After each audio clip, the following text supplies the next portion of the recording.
Well, on Resistance, which will be the next single, you said it's the first love song that Matt wrote in a long time, kind of using a relationship as resistance to the outside world, if you will. Yeah, absolutely. I mean, I think there's a lot of stuff on this album that has maybe gone, my interpretation of his lyrics has maybe gone a little bit more personal than previous albums. I mean, Absolution obviously was, had that kind of real apocalyptic vibe about it, and then Black Holes was, a lot about conspiracy theories and things. And there were certain things in the lyrics on this that reminded me a little bit of Showbiz, where, I think most of what he was singing about on Showbiz was all very personal stuff. So it's kind of nice to hear that kind of come back round again, In September 25th, 2008, all of you received an honorary degree. It was from the University of Plymouth. And I'm wondering what went through your head, because I think all of you dropped out of college, right? Yeah, well, what went through my head was I looked like a right in this gown. It was, well, because I thought we were going to have to wear like just the normal black gowns that everybody else wears when they're graduating. But we had like these blue and orange things on. I mean, they were these really grand kind of, gowns that we had on. And we weren't really expecting all of that. And obviously it was something that, was an honour to receive. And there was a lot of, very famous and influential people that had been given these honorary doctorates before. But yeah, we didn't realise quite what a big deal it was. And we went in there and we were sort of sat up on this podium for the whole show while all these people were being given their degrees and stuff. And then they sort of did this big sort of 15-minute speech about us and what we'd done, and we were just sort of sitting on this little podium feeling really, really uncomfortable.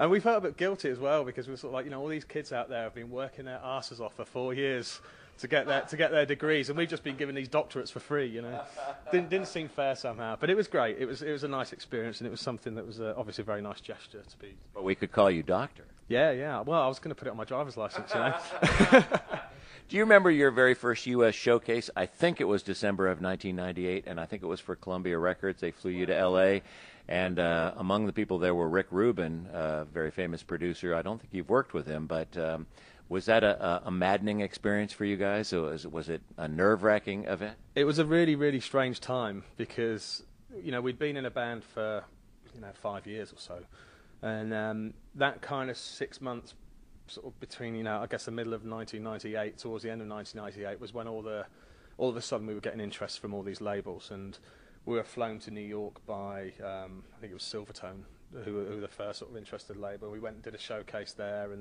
and then we flew to LA to do a showcase for Columbia, which is why Rick Rubin was there, because he had something to do with American Records, I think it was. And it was bizarre because we were being flown around, on these, first class flights to LA, and then flying home and going down to the Dole office, and signing on again, So it was kind of bizarre because we were sort of living this rock and roll life, and it was sort of coming in little flashes, we'd have like 2 or 3 days of like staying in great hotels and flying first class, and then going home and still living at home with my mum, no job, no money, it was very, very bizarre.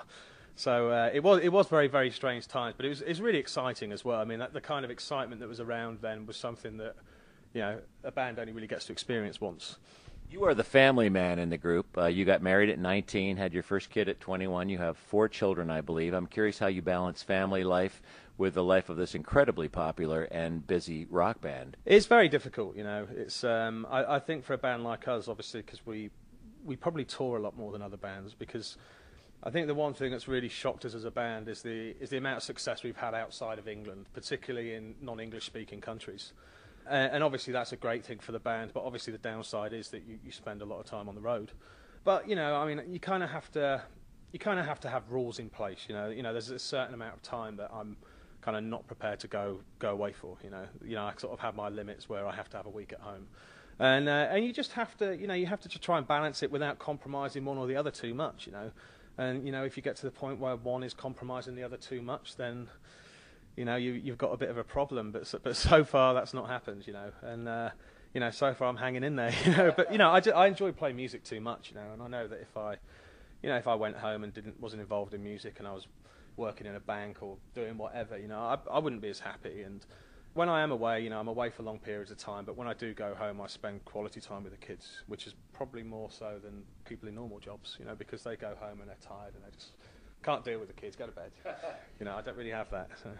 2 more questions before we let you go. One is I was watching the video Harp from your Wembley performance, and watching those kids sing along with you, very much reminded me of Wembley's the old Wembley at Live Aid when Queen was performing and people were clapping along to Radio Gaga. Intense moment. That, I don't know if you've seen it or if you've ever gone to the old Wembley, but that audience reaction was to a fever pitch. And you've played at every size venue, from the smallest club and theater to Wembley Stadium. But when you're in that home vibe, what is that like for you? Well, Wembley was just something else, you know. It was, I think, because playing stadiums is way, way, way beyond what we ever expected the band would do, you know. And you know, the kind of bands that we grew up listening to would play to maybe 2,000 or 3,000 people, and they were the kind of gigs that we were going to. So for us at the time, that was what being big was. You know, I never really went to any arena rock shows, let alone stadium rock. So yeah, I mean, to play at Wembley was very, very emotional, and there was a lot of build up to it as well. I mean, the gig was booked 9 months before we actually played, and we were sort of obviously touring throughout that whole build up to it. But the whole kind of time we were just thinking about Wembley and preparing for it. And then it kind of finally arrived, and we had, you know, the week before was just chaos, you know, people phoning us every 5 minutes for tickets, and because it was just like all the family and all the friends wanted to go, and then obviously by the time we got to the gig, it was a really weird experience, because it just sort of, all of a sudden we were there, you know, and we were on this big thing in the middle of the pitch that sort of raised up, and we appeared right in the middle, and I can remember sort of looking around, and because I'm a big football fan as well, and it kind of felt like the kind of old sort of European football matches you see on the telly with all the cameras flashing everywhere and just so loud, you know, it was ridiculously loud, and it was just an experience that I'll never forget. And then we got on stage, and I think we played for 2 hours, and it just went so quickly. And I was thinking a lot about the past during that gig, you know, I was thinking about when we used to do little gigs at the Cavern Club in Exeter, near where we lived, and the gigs where we used to play to 4 people, and then we were there, you know, 2 nights at Wembley Stadium, and it was amazing. It was really cool. Football, you like Rotherham United? Is that your home team? Yeah, yeah. They're only a small club, you know. They're kind of in the lowest of the 4 main divisions, but yeah, we're hoping for promotion this season. I do sometimes, yeah. My final question, sir, is I don't know, you're probably aware of this, but a top 12 list, everyone's got a list, and a top 12 list came out, but published by an actual nation. And you share space on this list of 12 with Mozart, the song Don Giovanni, with Tupac Shakur, and with a song called Advocata Nostra. Do you know who put this list out? I have no idea, no. You were on the top 12 of the Vatican, a nation. Oh yeah, I did hear about that. Yeah, I did. I heard something about it. It's a pretty broad list, isn't it? You and Tupac Shakur and Mozart, and this Advocata Nostra is the actual Pope himself. Would you have ever imagined in your earliest days that you'd be on a recommended list, perhaps a banned list, but a recommended list by the Pope's nation, the Vatican? Absolutely not. No, that's there's a lot of things that have happened that I never expected, but this takes the biscuit, really. Takes the biscuit. Maybe a gig at the Vatican? Would you consider it? Possibly. Right. You know, there's a first for everyone, isn't there? So I don't think that's ever happened, or maybe it has. I don't know, but yeah, we'd consider that definitely. Chris, thank you so much for spending some time with us at MMR, and welcome back to Philly. Great to have you. Cool. Thanks a lot. Cheers.